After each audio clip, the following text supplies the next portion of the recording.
This question about GCI controllers. So what is a GCI controller?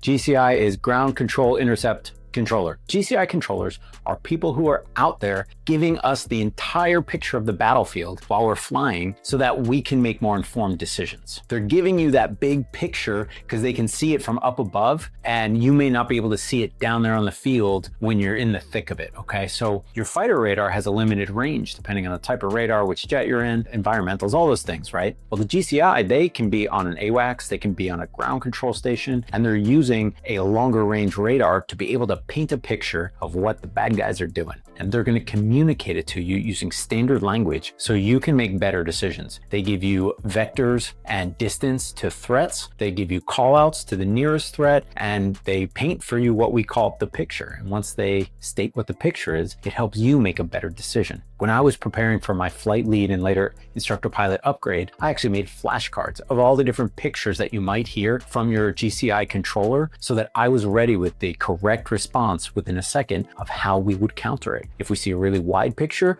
are we going to counter it with more width in our formation? Or if we see more depth, are we going to counter with depth, or vice versa? Are we going to counter with something different? But we have a plan going in that we briefed in our pre-brief. We never know exactly what the enemy is going to do, so we are prepared for multiple outcomes. Well, the GCI controller is there to help us win, and they are incredible. With a great GCI controller, we own the skies. A ton of respect and love to all the GCI controllers out there. You guys are awesome. If you like this content or have more questions, hit me up in the comments and like and follow for more.